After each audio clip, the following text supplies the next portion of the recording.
Welcome to Cordkillers Reckoning. The world of entertainment is turned upside down, and we're just trying to find out how to watch what we want, where we want, whenever we want. I'm Tom Merritt. Brian, where's the good stuff? Yeah, is it too much to ask, Tom, that we just get everything we want all the time in the easiest way possible? For free? I feel like, yeah, preferably, right? but also without the moral cost of piracy and no ads. What else? Increased quality, high fidelity. Yeah, and none of it bad ever. Yeah. That's it. That's all we want, right? It's pretty reasonable, people. Let's see if they've delivered in the supply run. Supply run.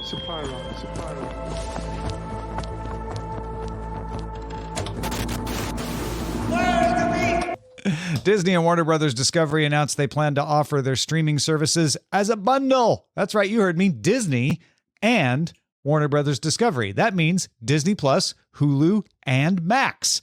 No ESPN for the moment, but you can get it all for one price. Now, notice I was tempted to say low price.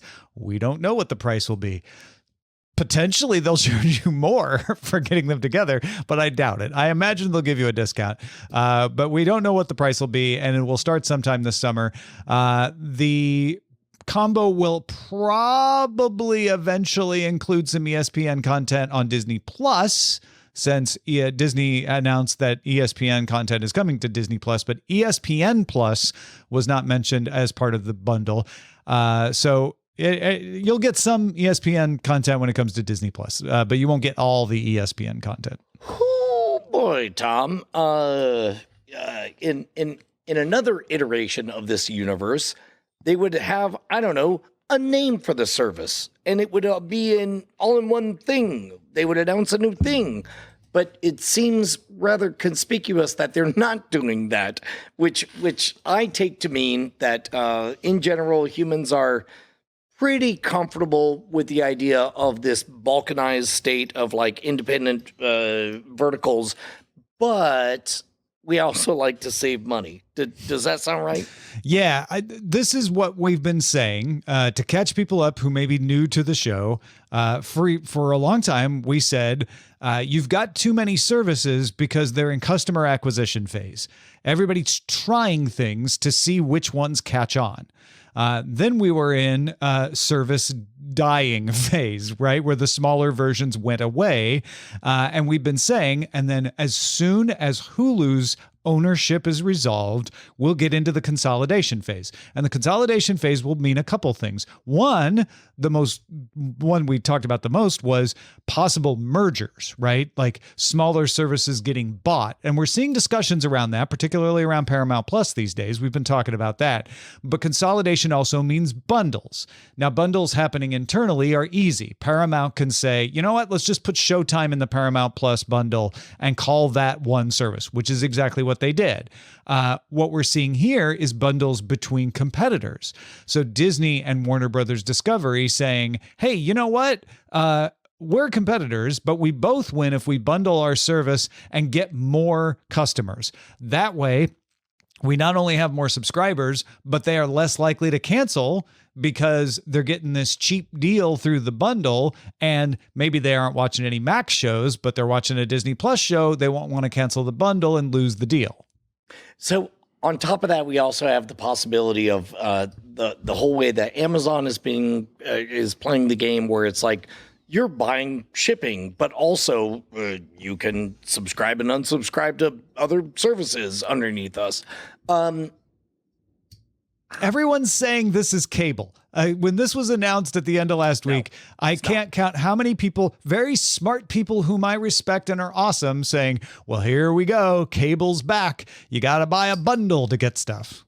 No, the whole point is, I mean, yes, you could get a discount, but guess what? Like it would be the equivalent. You know what? Here, let me throw this out here. Imagine if you could get politics. You could get Daily Tech News Show. You could get Cordkillers. You could get Great Night. You could get Know a Little More.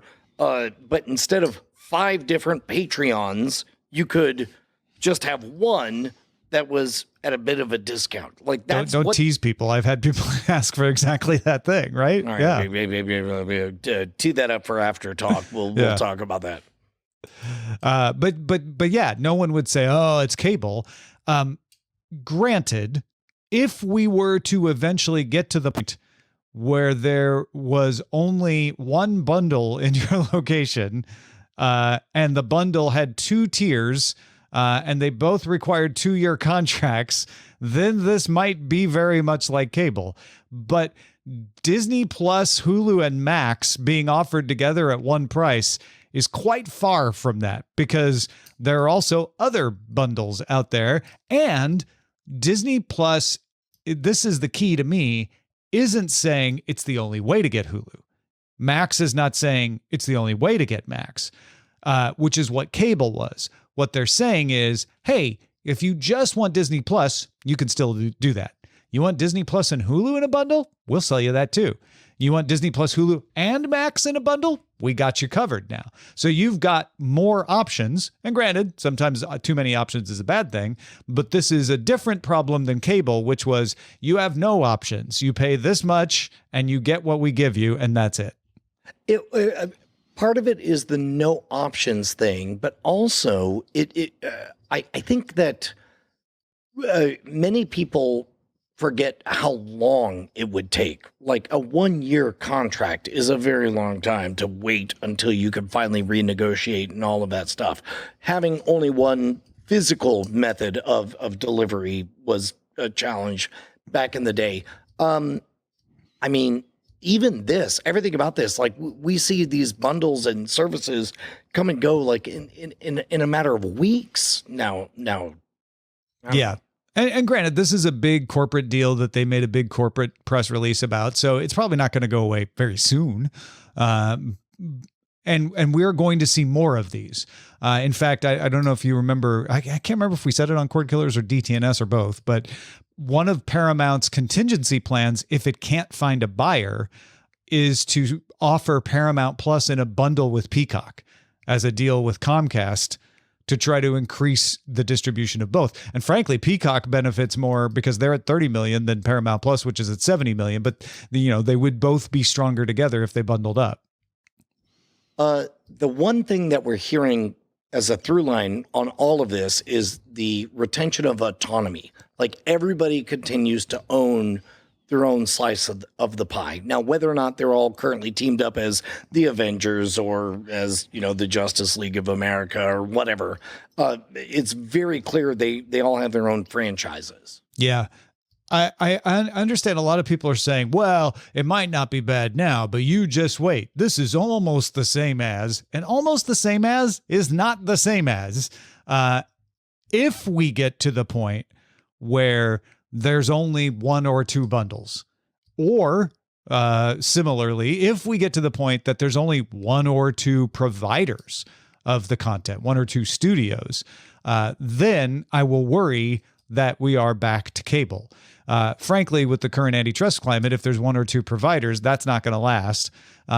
If there's only 1 or 2 bundles, might last, as long as you have individual choice for the individual channels outside the bundle, which if you do, then, well, fine. You just go construct your own bundle. You just won't get a discount, which is what you can do right now. If they were to make it so that you can't get channels outside of a bundle, it wouldn't make commercial sense because you'd be restricting a revenue source, which is not going to happen. So I don't know. I don't see this turning back into cable. It seems unlikely. Well, so let's play this game. Let's ask ourselves, what is at the heart? Because it wasn't the fact that we hated copper wire. We hated. That's why we originally called the show "Copper Wire Haters," and it just didn't test well. But you understand my point. My point was that we hated the restrictive environment and the fact that you couldn't find what you wanted in an easy way. What would it take for Are we truly in a post-cord killing environment? Are we done? No, we're not, because there are enough millions of people who still have cable and satellite TV. But we are on our way as we have been documenting for 10 years on the show, we are on our way to that point, and we are certainly in the era where the business model is streaming. And cable is a legacy model that they need to keep on life support as long as possible so they can milk the last pennies out of it.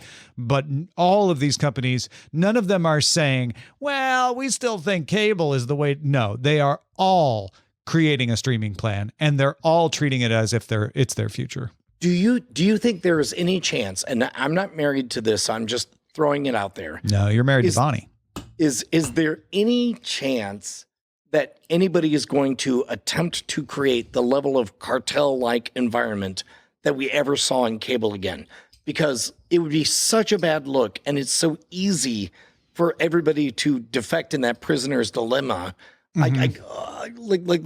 Should we stop even being scared of that particular boogeyman? I would. It would take so much, and I'm not saying it's impossible. But it's sort of that thing of when we get close to it becoming possible, I'll start to get scared again. Right now, don't forget, I think people forget, it's not just NBC Universal, Paramount, Warner Brothers Discovery, Disney, and Sony making the content. There's also the little guys, Lionsgate, Skydance, etc. There's a dozen of those, AMC, etc. There's also Apple, Amazon, and to a lesser extent, Google, though they're acting more like a distributor than a studio creator, Netflix. And so you would have to have all of those consolidate into one provider of streaming, right? So Google, Amazon, Apple, Netflix, Sony, Disney, Paramount, Warner Brothers Discovery, and Comcast, which is also a cable company and owns NBC, would all have to become one company, or at least have agreements where one of them is now the distributor of everyone else's content. Does that sound likely at this point? I don't think it does. No, I think it's highly unlikely. However, I love highly unlikely scenarios. Can I throw you a crazy one? Yeah. We love justwatch.com. When everybody asks us, like, where do I watch blankety blank or whatever, we say, just go to justwatch.com or whatever. What if behind the scenes, instead of making, pennies on the dollar for linking people and getting affiliate fees or whatever, what if they were quietly, this is all made up, this is fan fiction from Brian, what if they were quietly making friendships, strong friendships with everybody, and then out of nowhere, Just Watch suddenly becomes the brand where it's like, Just Watch, $100 a month, everything. I mean, can you imagine the business deals they would have to make that happen, and how happy they would have to keep everyone, and to make that be cable, it can't just be Just Watch, $100 for everything. It has to also be Just Watch, now the only way to get Netflix.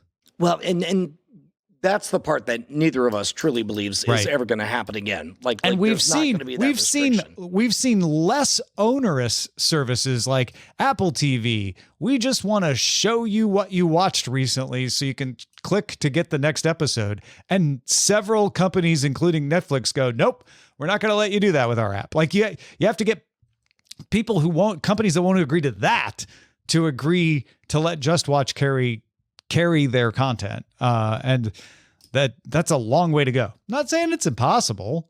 And by the way, I'm not singling out like Just Watch specifically. Sure, I'm saying somebody like that. Some kind of one name and everything.com. Like as soon as that becomes possible for whatever amount, it has to be exclusive for it to become cable. Versus somebody going like, oh, there's Just Watch, but there's also Every Watch and TV Palooza. Now you also have to include Roku channel and their originals, Pluto, Zumo, free TV, like Tubi. Tubi's got originals now. Like it's just difficult in the internet era because there's so many little pieces out there to unify everything. Well, and so there'll so- always so- be a competitor that can try to rise up and say, well, guess what? Yeah, that's all bundled in there, but we're free and independent if you don't want to deal with them. So, what's the button we want to put on this one? Like, number one, don't be worried. No, this is not cable coming back. That's the big button. No, this is not cable coming back. Watch for the price, and it might be something that's worth doing. But also remember that you're giving up a little control when you bundle. Man, So if I'm hearing you right, I think you're saying this is a blues riff, and B, watch me for the changes and try to keep up. That's exactly what I'm saying, Brian. Actually, that's pretty good. I think 3 people caught that. It doesn't matter. But in the meantime, who has captured our hearts? We'll never be part of another Disney bundle. Patreon.com/Cordkillers. You're doggone right. Now, I mean, we're not saying never. If you want to call us, I was about to say, the moment you said never, I'm like, I don't know, man. I could picture somebody. Yeah. I just picture Bob Iger just say, I'm going to just start writing zeros and you tell me when to stop. Actually, if that's the way we can get that check, never. Try it, Bob Iger. We Just- double dog just- dare you.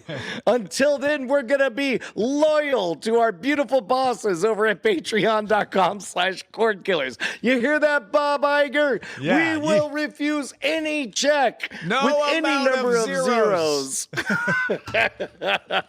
Until then, if you head on over to patreon.com/Cordkillers, not only will you be keeping us loud, live, and independent, you will be creating beautiful independent journalism where we work for you. That's pretty much the whole thing. Plus, also, you'll get the full experience all in one feed, and you'll get exclusive access to the return of dun dun dun. It's spoilerin' time. Yes. Go check it out right now. We talked about hacks on After Talk last week. We will do it again this week.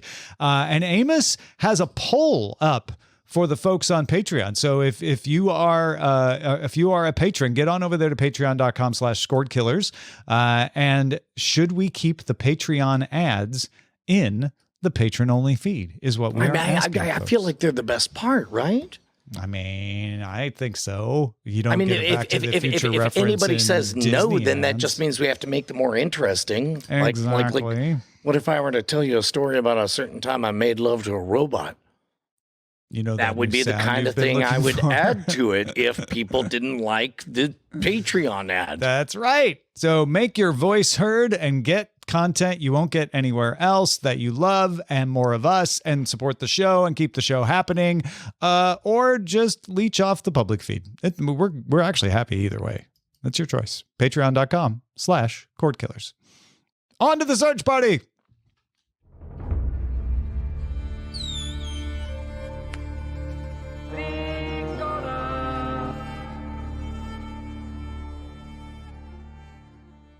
Good news, everyone. You've all been sitting around waiting for Peter Jackson to finally announce that they're working on 2 new Lord of the Rings films for Warner Brothers, targeting a 2026 debut. The first, because you've been wondering, tells the story of Gollum and will be directed by Andy Serkis. Lord of the Rings, The Hunt for Gollum is its working title, and Andy Serkis will not only star as aforementioned Gollum, aka Schmeagol, but also direct the feature, as I said. Brian, how excited are you for 2 new Lord of the Rings movies? I'm so conflicted because, all I want to do is, make fun of, it's the answer to the question that nobody had. What else happened in The Lord of the Rings, right? But My precious. especially seeing Andy Serkis in Andor, I'm just a very big Andy Serkis fan, so it's hard for me to not want to wish anything but you know what? Let's hope the whole world catches Remember When Fever, starring Andy Serkis. Hey, man, is that Andy Serkis rock? Turn it up. You know that new Andy Serkis you've been looking for? Well, listen to this. I really am. Look, I am burnt out on that universe. I'm burnt out on that story. However, the humans that are working on it, I want nothing but the best for. So absolutely. And I am a huge fan. Welcome to Hollywood. I'm a huge fan of the Lord of the Rings movies. I am less of a fan of the Hobbits. I am actually a bigger fan than most of the Lord of the Rings Amazon show, although I think it was a little padded. I thought it was beautiful and I enjoyed a lot of it. I worry, though, especially based on the padding in that Amazon series, I know, which was not made directly by Peter Jackson or Andy Serkis or any of those people, that new stories told based on the small amount of rights that the Warner Brothers folks have aren't going to live up to the Tolkien legacy, because they're not Tolkien. And I think that showed in The Hobbit, where they were stretching a short novel into 3 movies, and therefore having to add a lot of things when they did that. It did not show in Lord of the Rings, where they were taking an immense amount of material and trying to compress it into 3 movies. Now we're taking hints and footnotes and trying to take them and stretch them into stories. I'm not saying it can't work, but I'm skeptical. Here's an interesting question that I don't know that we've discussed before. Like, I understand that the reason you buy rights to particular franchises is that you buy stories that exist. Yeah. And you don't get to make up extra parts of the stories. Usually there are restrictions. No, but you can buy rights to the characters and then make up extra stories. That is a kind of right. So now, like, to be honest, I just want to see Andy Serkis make up anything he wants in that world. Now that you put it that way, that's kind of yeah.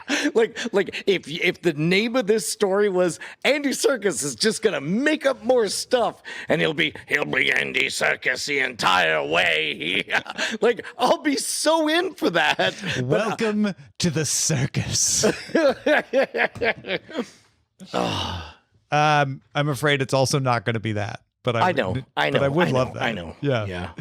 Bob Iger was speaking on the Disney earnings call about the number of Marvel products out there in the TV and movie world, and said, we're slowly going to decrease volume and go to probably about 2 TV series a year instead of what had become 4, and reduce our film output from maybe 4 a year to 2 or a maximum 3. Marvel has a couple of good films in 2025, and then we're heading to more Avengers, which we're extremely excited about. So this would probably be a good opportunity to remind people that they can write us at cordkillers@gmail.com and just tell me how you feel about this. Because in our pre-show talk, I brought up the fact that, I'd read the memoir of David Milch, Stephen Milch, Deadwood guy, Deadwood guy, Milch.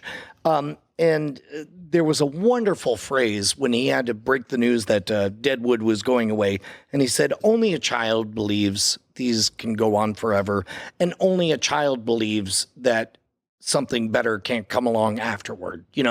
And that's kind of how I'm feeling about the MCU these days. I get that. And I think that's a really, really good point. I looked at this story and was like, 4 to 3? Woo, big cutback, Bob. Like, I feel like maybe go down to 1 and 1 and 1. Does that mean that we'll have 1 less year to watch the same trailer every time we go to a movie looking at you, the Marvels? It's the right instinct. It didn't read to me like a huge reduction, but it probably will feel like a bigger reduction, I'm going to guess. We also got a trailer for The Bear season 3. It is really a teaser. It just shows the newly remodeled restaurant that we saw in season 2 being remodeled. So that's premiering on Hulu June 27th. The Bear is a show longtime listeners know that I watched up until I couldn't, and I'm very excited for it. but it seems like they're kind of following the path, looking from the outside in of like Lower Decks, where it's like they started off in a trashy venue, then they got better, then they got better, then they got better. Yeah, it certainly looks like they got better. So check that out if you want to see a little sneak peek. It's not very long. Then we got the news that Michelle Yeoh will star in Blade Runner 2099 for Prime Video, which you may have known. You may have heard about that before, but production recently began. It had been delayed nearly a year because of the two strikes, the writers and the actors strike last year.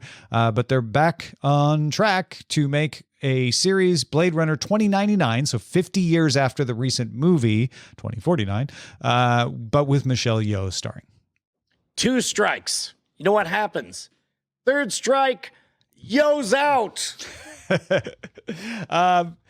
Yeah, I love Michelle Yeoh and pretty much everything she's ever done. Loved Blade Runner 2049 and, of course, the original Blade Runner as well. I don't know if the peanut butter goes in my chocolate yet or not, but I guess we'll find out. Well, and specifically, 2049 pulled a pretty good trick of finding more to think about. Like the original Blade Runner pretty much was, the original, and then 2049, it's like, I guess there is a little bit more to think about. But what? Now I'm like, is there more to think about? Both of these, including the original Blade Runner, which was very loosely based on Do Androids Dream of Electric Sheep, are great examples of telling a new story in a previous universe and succeeding. Yeah. You know what they say? They say, if you've done it once, it's easy to do it 3 more times. That's what they say, If you've Tom. done it once and then done it again, there's no way you can fail doing you're not going to screw up that third one. Yep. Yep, that's what they say. Well, how about this then? How about a show that... I feel like we spoke a little bit too much in code. I think, to be clear, I think we're both worried that this is not going to be as good as the two previous successes. Should be fine. It should be fine. And I'm worried is probably overstating it. But I would like it to be good. And we'll find out. What do you say to a show that has been renewed for its 7th season? New Star Trek: The Next Generation, Star Trek Voyager. So many shows hit season 7. It's a mark of like, man, that was a successful show with a big fan base. Have you heard of Showtime's The Chi? CHI for Chicago. Just renewed for season 7.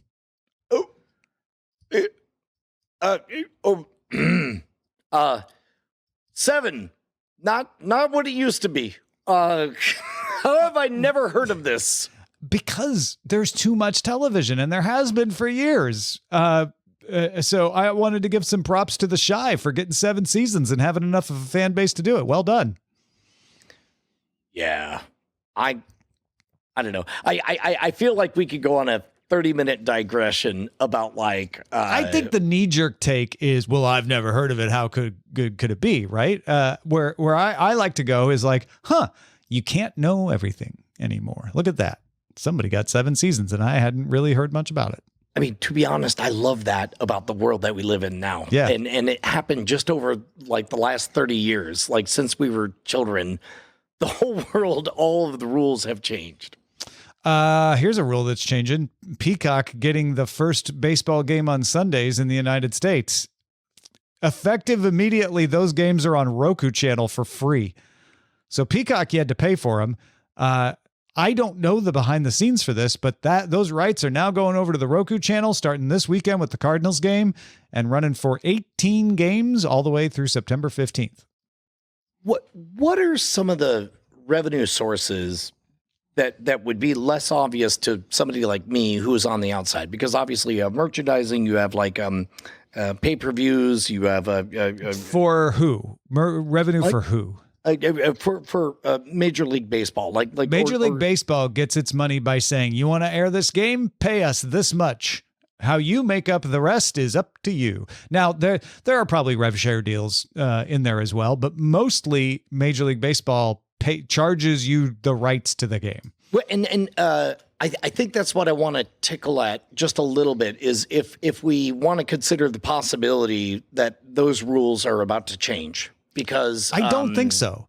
I think Roku channel said, my guess, and this is entirely a guess, is that NBC wasn't making back on this game what it invested in it, and decided to transfer its rights to Roku. Roku probably got a bit of a discount by picking this up at the time it did. Again, this is all me guessing, and is confident because it's doing well selling ads that it can sell a lot more ads if it's got baseball on Sundays. And so it's a win for everybody. Peacock gets some money out of Roku and washes its hands of a cost sink, because not enough people were subscribed to Peacock, not because baseball isn't popular, and it wasn't driving the signups that it thought. Roku gets a thing where it can be like, you don't have to subscribe. Come on over for free and watch our ads, and you can watch baseball.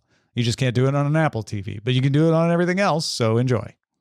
So this will have to be an after talk moment, but a good after talk thing is I would love for you and me to try to distill various sports into its core elements. For example, like, you go to a sports bar, there's usually some kind of golfing event, and it's like, I'm not going to lie, you can know nothing about golf, but it's nice to watch somebody hit a ball, watch it go real far, and then end up in the right place. The end. Okay. I like what Ambassador Domo is saying too. Roku gets traffic through its network by doing this too, because a bunch of people show up to watch Roku. So maybe they'll stick around and watch more Roku, which means more ad views, which means more money. Yeah. Okay. It's time for Buried Treasure. Most people want to know why they suddenly got rich. Buried treasure.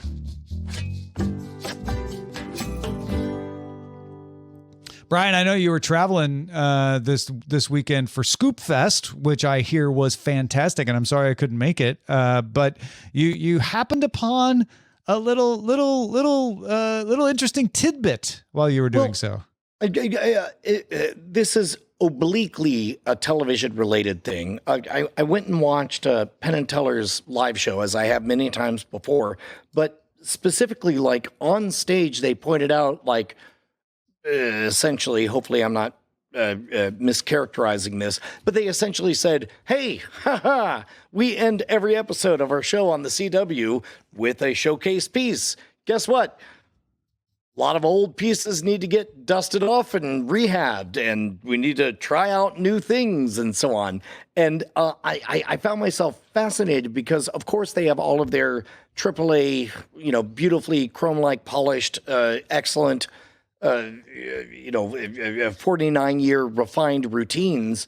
But to see them writing stuff is so much fun. If you have the opportunity, it's almost like just yes, you're paying money, but you're pretty much there at the rehearsal space and you're watching them figure it out in front of a live audience, and you're part of it. And it's beautiful. And it makes me, I don't know, think about, the golden age of television, a whole bunch of other things as well. But if you want to know what you're going to see on the CW with Penn and Teller Fool Us later, then go watch their show right now at the Rio. That's so fun, because I can imagine the kick you'll get when you see the bit that you saw early on TV and be like, I was there when they ran through that on stage. The closest thing I can compare it to is I've been at a concert where a musician says, hey, I haven't released this song yet, but I'm going to play it for y'all. And then you hear it, and 6 months later they release it, and you're like, I heard that. I know that song. That song may be brand new, but I know it. To be honest, now you're making me think of the time that the story as it went was, 12 years ago at Stubbs Barbecue, the Foo Fighters was supposed to do a 20-minute opener set for somebody, and for whatever reason, they just felt feisty, and they're like, hey, we're going to play the entirety of our brand new album that's about to come out next month. And then they did. That's and they were awesome. like, now we're going to play all of our greatest hits. And then they did. Oh, and it was like, wow. Cool. So a little sneak peek if you go see Penn and Teller at the Rio. Doctor Who returned this weekend with 2 episodes, now available Disney Plus worldwide, BBC in the UK, and I believe Ireland.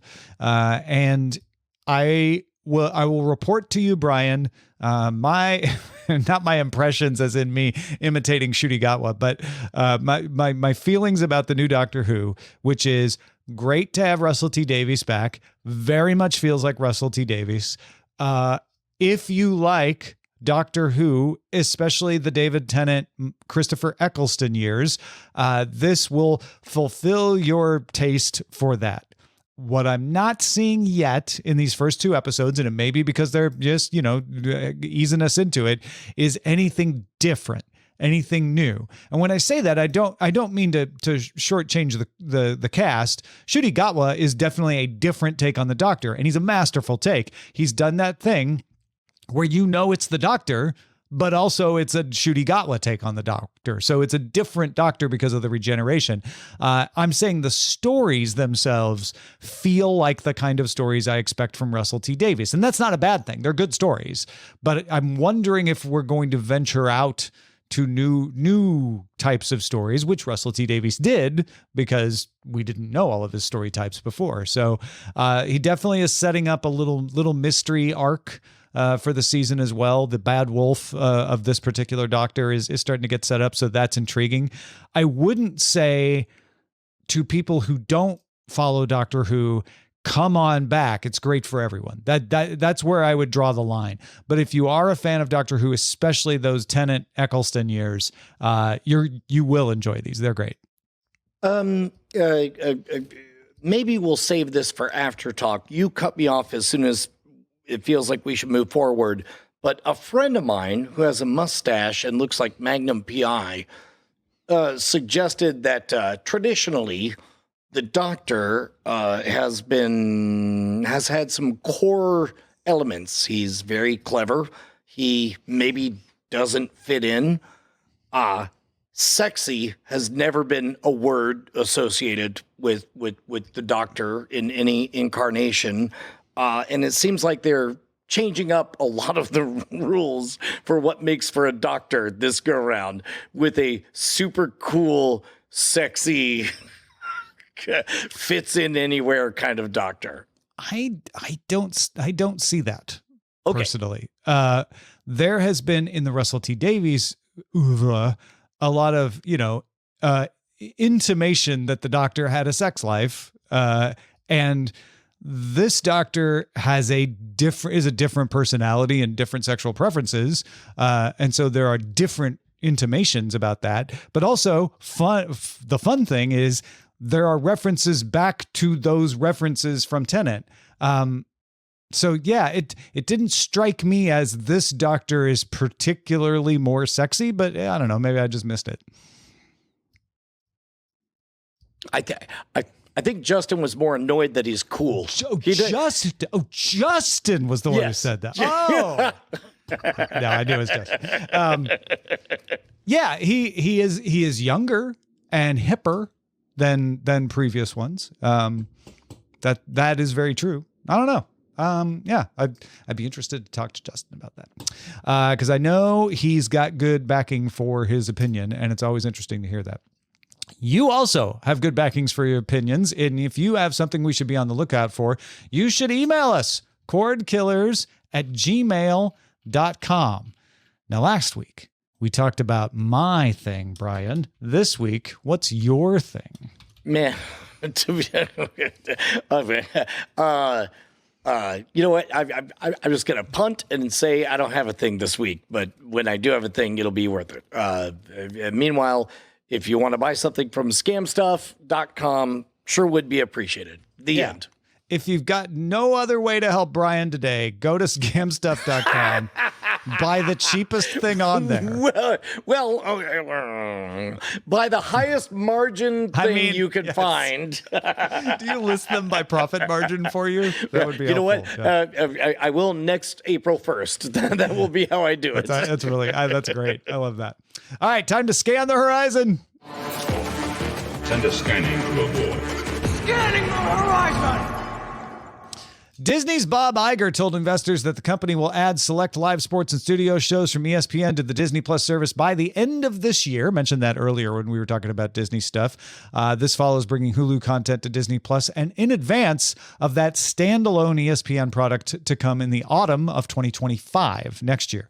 ESPN will also be part of the combined sports offering with Fox and Warner Brothers Discovery. That's still scheduled to launch later this year as well. You're going to have more ways to get ESPN on the internet than you ever had before. Unlike Hulu, though, only a subset of ESPN content will come to Disney Plus. However, it will be some things that aren't available on ESPN Plus. So that will be interesting to see. Meanwhile, Disney says its streaming services are expected to be profitable by the end of this year, Brian. You know what? I probably should have led with this. This should have been the lead story. For the first time ever, Tom, I was at a fast food joint and I asked them to change the channel from ESPN to ESPN2 because there was a sporting event that I really wanted to watch. It was the American Kennel Club agility races, which, by the way, a Weimaraner won in the large dog division. Anyway, congrats. Yeah. That's awesome. Marvel is bringing a mixed reality edition of What If to the Vision Pro. Brian, you're always talking about little virtual reality and content for it. You know, when is that going to happen? Okay, so the Vision Pro, I've not heard a lot of longevity from of use for people. It seems although like the one use that I have heard recurring is entertainment. So yes. People are like, yeah, I still use it for watching movies sometimes, is kind of the best case scenario that I've heard from consumers. It sounds to me from what you have read that this will be the very best, most exciting Disney Marvel related use of the Apple Vision Pro, which you'll notice there was a lot of modifiers. I started with qualifiers, and then the more qualifiers you added, the less I needed. So yeah, right.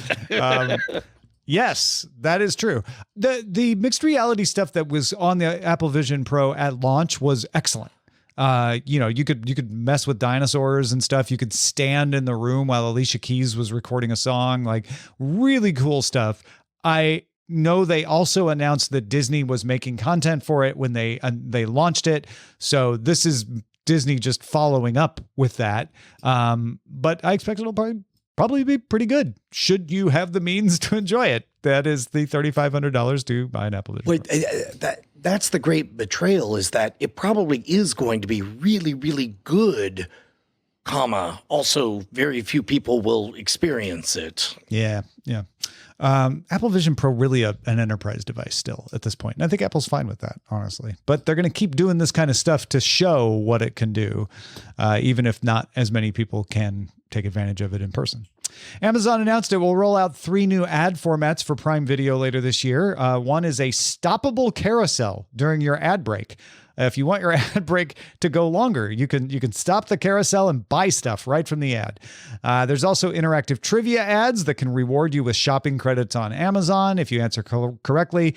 And the third type is becoming pretty common with streaming services. That's an overlay that shows up when you pause the video. So a pause video ad. Prime is available, if you don't know, with no additional charge with a Prime shipping membership, or you can get it on its own for $8.99 a month. If you don't want ads, though, these days, you have to pay an extra $2.99 a month, whichever way you get it. Tom, I feel deeply, deeply conflicted about this kind of announcement, because on the one hand, I understand that the more ad spends and the more novel ways to integrate ads, the more creative individuals get to create new things. And in general, I believe that Amazon Prime has an excellent pedigree. I deeply value that they brought me Invincible and The Boys and so on. However, boy, is it hard to clap for this. Like just every word didn't make me want to scream, hell yeah. Yeah, I will say there have been times when I've watched something and said, ooh, be cool to have that thing that character has. Maybe it was a shirt they were wearing or a piece of electronics that they were messing around with. And a contextual ad in the next break that let me buy it, when targeted properly, might be a positive. I mean, I think we're all assuming that most of the time it won't be, right? Okay. And that's why we have the negative perception of it. I definitely bought the exact jacket that Joel was wearing in The Last of Us, but Right. yeah. Yeah. So, I mean, I'm not saying that's how this will work, but that is how I could imagine it working and not annoying me.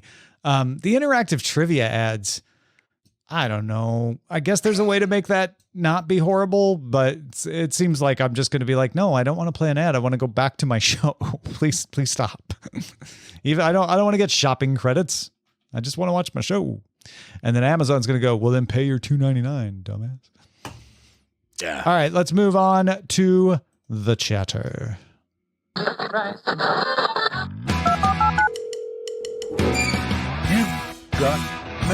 You've got mail. That's something I did because I learned how to hit the unmute button.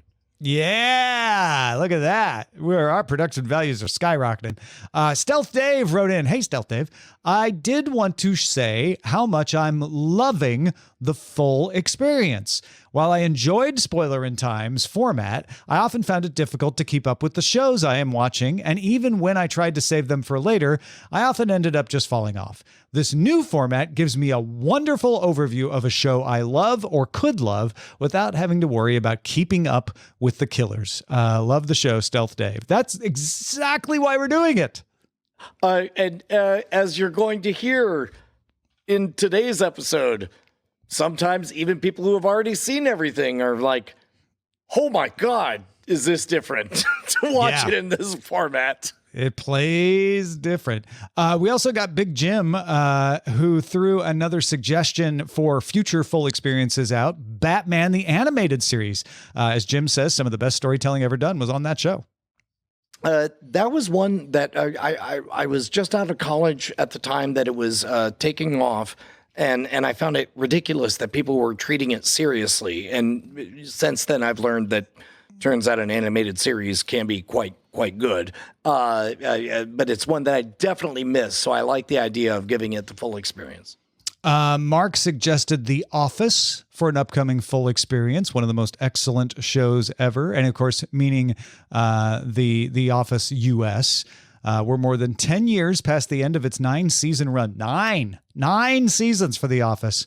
And it's ripe for the living and spoilering. I think that one should definitely go on the list, whether it's soon or later. It's a matter of when, not if. Don't you think? One of the most exciting things is I'm genuinely curious which will be remembered as the best. Of The Office, for sure. And then we had an anonymous writer suggest Person of Interest, which had a 4.5-year run on CBS. It's a complete story. It's an action show, high production values, about an AI that watches and listens to everything, all the security cameras, cell phones, other electronic communication. Premiered before the Snowden revelations, which broke as the show was being worked on. It starts out looking like a mystery of the week, like, A-Team or The Equalizer, or I might add Hannibal. But it turns into a full-blown serial, as Hannibal did, as the bigger mystery is revealed. It's not perfect, says Anonymous, but it's close and it's a must-watch. I think you would love it. So the Person of Interest would be a good one to consider as well. Thank you for that. Yeah. Anonymous person. And then finally, Robert said, I'm attaching a picture, but it looks like Paramount Plus with Showtime is half off for the year with the wording, no ads except for some shows and live events. Can't help but laugh. Have ads. Yeah, the some shows is harder to defend. Live events I get. Like, oh yeah, if I'm watching the Super Bowl on your streaming service, I get it. It's going to have ads during the breaks. That's the way it goes. Let me see if I can show you the picture of it. I tried to summarize it in that, but no, I think we get it. I think we get it. Audio folks aren't going to see the picture anyway. Robert also said, really enjoyed Battlestar Galactica. I've been wanting to watch this show for a while. Thank you for sharing a little peek with me. I was with Brian. I love you though, Tom. Enjoying the previous episode after later episode. If you don't know what he means, we do first, ultimate, lowest, last. Usually interestingly, that keeps them in order. But with Battlestar Galactica, the Ultimate was actually a later show than the Lowest. So we watched those two out of order. Anyway, he said, looking forward to Sliders, great pick, and Predator. OMG, do it. If it bleeds, we can kill it. Love you guys. Sorry if this is too long. Not too long at all. Thanks, Robert. Well, that's an awkward silence. Well, normally you wrap things up, but I'll just say cordkillers@gmail.com is where you can write us. Thank you. Our website is cordkillers.com. Our email address is cordkillers@gmail.com. And we're live on twitch.tv/Night Attack Mondays at 7 p.m. Eastern, 4 p.m. Pacific. I reckon we'll talk to you next time.